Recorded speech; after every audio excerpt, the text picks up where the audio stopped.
प्रभाग क्रमांक 11 मधील सत्था कॉलनी, नवजीवन कॉलनी, आदिनाथ कॉलनी आदी परिसरात गेल्या काही दिवसांपासून पिण्याचे घाण पाणी येत असल्याने नगरसेवक अविनाश घुले यांनी तातडीने दखल घेत मनपा पाणीपुरवठा विभागाने दुरुस्ती काम सुरू केले।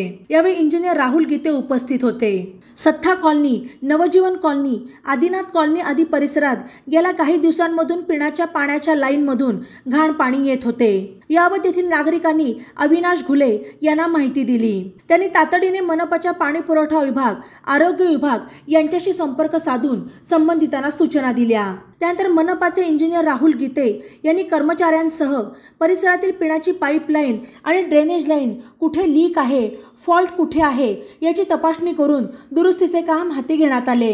या दरम्यान नागरिकांना टँकरद्वारे पाणी पुरवठा करण्यात येत आहे। सध्या उन्हाळ्याचे दिवस असल्याने पाणी पुरवठा कमी प्रमाणात होत आहे।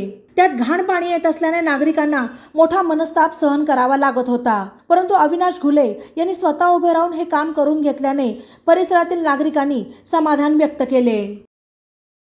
बातम्यांसाठी ई नवा मराठा यूट्यूब चॅनलला सबस्क्राईब करा आणि बेल आयकॉनवर प्रेस करा।